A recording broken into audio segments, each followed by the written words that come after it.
this is a daily time frame for Bitcoin. We have been in a constant downtrend. Look at this first trend line here and the second trend line. We haven't yet broken this second trend line. If we break this first one, then we see retracement. We're gonna go to target that other one before maybe the next retracement before we see price go to the upside.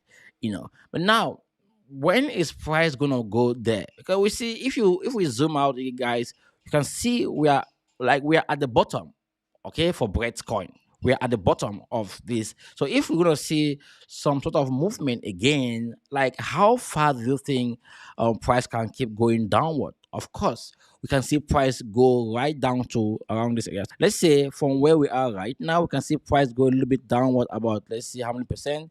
Price can go about 25% more downward. So if you are not able to take more 25% downward pain, then try as hard as possible to do this. Look at this coin more on the daily time frame, and this is what you want to see. Let me know, like, daily time frame is more like, let's say it's too large. Let's just fall to on the 4 hours time frame. If you must buy this coin, this is what you want to see happen on the 4 hours time frame. You want to see price at least break structure, and this is a structure you need to see price to break. This is simple. Wait for price to do something like this, break above this level. Price is gonna come back here. If price retest this zone, then that's when you're gonna be buying. Now, why should price, or what makes me think that price is going to break above here, then retest this zone again? You know, because of previous price action. You can see in the past, price rejected this zone, yeah, also yeah, yeah, yeah, yeah, yeah, and yeah. So if say we see price get there again, we're gonna see some sort of rejection there. Then price can pull back a little bit, hold this key area. So like if I'm buying this coin, or if I'm trading Bitcoin, which I am trading Bitcoin, this is where I'm gonna buy Bitcoin for sure. I'm gonna show you guys what I'm gonna be doing, or I'm showing you guys what I'm gonna be doing. So this is what I want to see happen with Bitcoin. Okay, so if I see a huge movement from where we are right now, let me take off this. Let me make this swift for you. So if I see a movement like this from where we are to this zone here, then I see pullback. Oh no, not this one. I want to get this. Yes, I see something like this. Then I see pullback here, and the price make it like move sideways a little bit. I'm gonna buy Bitcoin with a tight stop loss. Okay, because if we're gonna lose this zone here, then we're gonna go straight downward. And make lower lows or attack this liquidity here for Bitcoin. So this is a little bit tricky, but it's worth it. You don't have to rush to buy right now.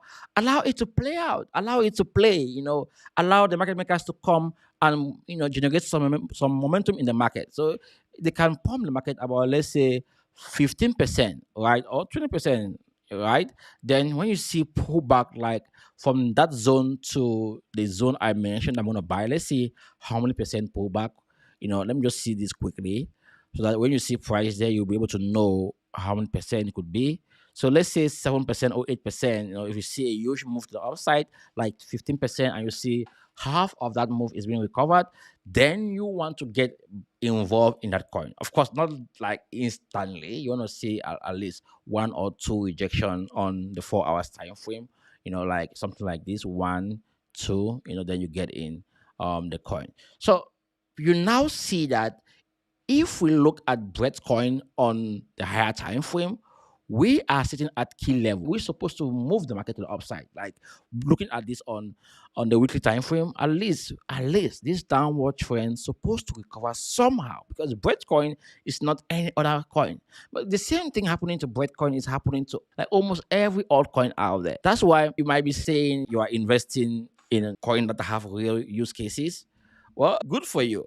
But be rest assured that Bitcoin is a meme coin, no doubt, but it's a meme coin with a difference, and the meme coin is still around the top 100, or let's say the top 200 coin in the crypto space, and it's among the top meme coin in the space, and it has more backing by Coinbase or the base blockchain. This is one of the biggest meme coin on the base blockchain. Well, I don't want to go deeper into that. I've done a lot of videos about this already, so you should be able to know whether Breadcoin has that potential to make you crazy gains.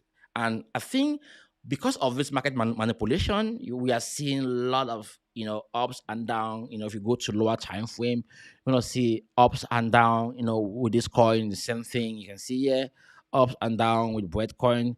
And if you want to trade these guys short term, like for example, let's say you want to trade it on a 1 hour time frame, this is what you need to see to do. Like right now, we are at a critical resistance zone, looking at this key level here. So this is a resistance zone here that we need to break. What you want to see happen is simple.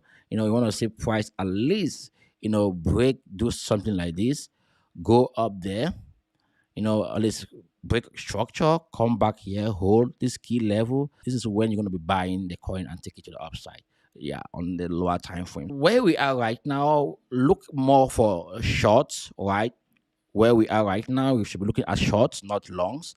You you wanna sell at resistance, then you buy as support, right? So for now, price is below this zone, so it's acting as resistance. And when you see price at resistance, then you want to be selling that coin.